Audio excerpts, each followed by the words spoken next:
શ્રીમદ્ ભગવદ ગીતા અધ્યાય 4 શ્લોક 42 તસ્માદ જ્ઞાન સંભૂત હૃત્સ્થ જ્ઞાનાસીનાત્મનઃ ચિત્વૈન સંશય યોગમાતિષ્ઠોત્તિષ્ઠ ભારત।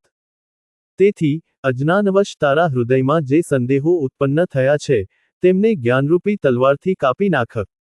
હે ભરતવંશી, પોતાને કર્મયોગમાં સ્થિત કર, ઊઠ, ઊભો થા અને યુદ્ધ કર। અહીં હૃદય શબ્દનો અર્થ વક્ષ સ્થળમાં સ્થિત શારીરિક યંત્ર નથી કે જે શરીરમાં રુધિરનું પરિભ્રમણ કરે છે। વેદો કહે છે કે મનુષ્યનું શારીરિક મગજ મસ્તિષ્કમાં રહે છે પરંતુ સૂક્ષ્મ મન હૃદયના પ્રદેશમાં હોય છે। તે જ કારણે પ્રેમ અને દ્વેષમાં વ્યક્તિને હૃદયમાં પીડાની અનુભૂતિ થાય છે। આ અર્થ પ્રમાણે હૃદય એ કરુણા, પ્રેમ, સહાનુભૂતિ અને સર્વ પ્રકારની શુભ ભાવનાઓનો સ્ત્રોત છે। તેથી જ્યારે શ્રીકૃષ્ણ હૃદયમાં ઉત્પન્ન થયેલા સંશયોનો ઉલ્લેખ કરે છે ત્યારે તેમનું તાત્પર્ય તે મનમાં ઉત્પન્ન થયેલા સંશયો અંગે છે જે સૂક્ષ્મ યંત્ર હૃદયના પ્રદેશમાં સ્થિત છે।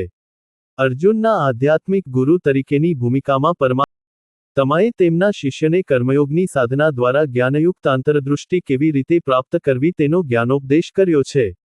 તેઓ હવે અર્જુનને ઉપદેશ આપે છે કે તે જ્ઞાન અને શ્રદ્ધા બંનેનો ઉપયોગ કરીને તેના મનમાંથી સંશયોનો નાશ કરે। પશ્ચાત તેઓ કર્મનું આહ્વાન કરીને અર્જુનને કહે છે કે ઊઠ અને કર્મયોગની ભાવનાથી તારા કર્તવ્યનું પાલન કર। કર્મનો ત્યાગ અને કર્મનું પાલન, આવો દ્વ્યર્થી ઉપદેશ હજી અર્જુનના મનમાં મૂંઝવણ ઉત્પન્ન કરે છે જે તે આવનારા અધ્યાયના પ્રારંભમાં વ્યક્ત કરે છે।